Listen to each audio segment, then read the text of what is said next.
ভালো হলো না, শরীরটা কেমন অস্বস্তি লাগছে। উফ, ভাল লাগছে না।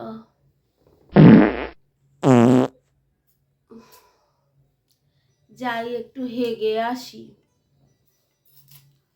হাগাটাও ভালো হলো না। দূর, শরীরটা কেমন যেন করছে। উফ বাবা, কি অস্বস্তি লাগছে।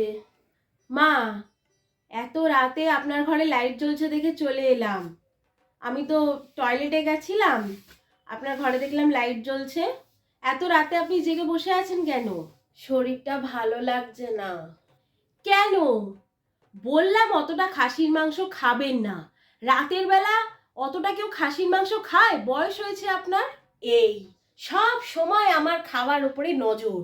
আরে আপনার শরীরটা তো খেয়াল করবেন নাকি? এখন তো খারাপ করছে শরীরটা। গ্যাসের ওষুধ খান।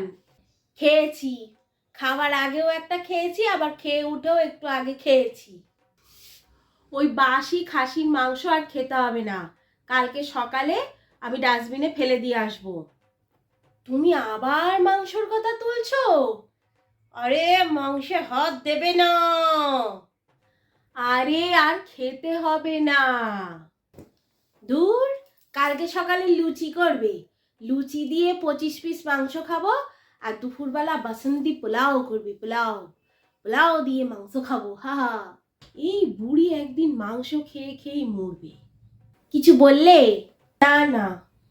তাহলে এক কাজ করো, এখন তুমি ঘরে যাও। কটা বাজে এখন? 2:30।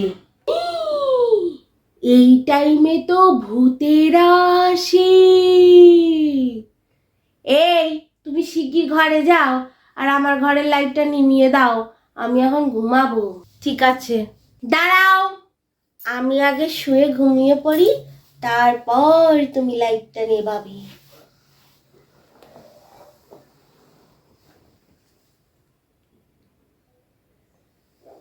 নিভিয়ে দাও।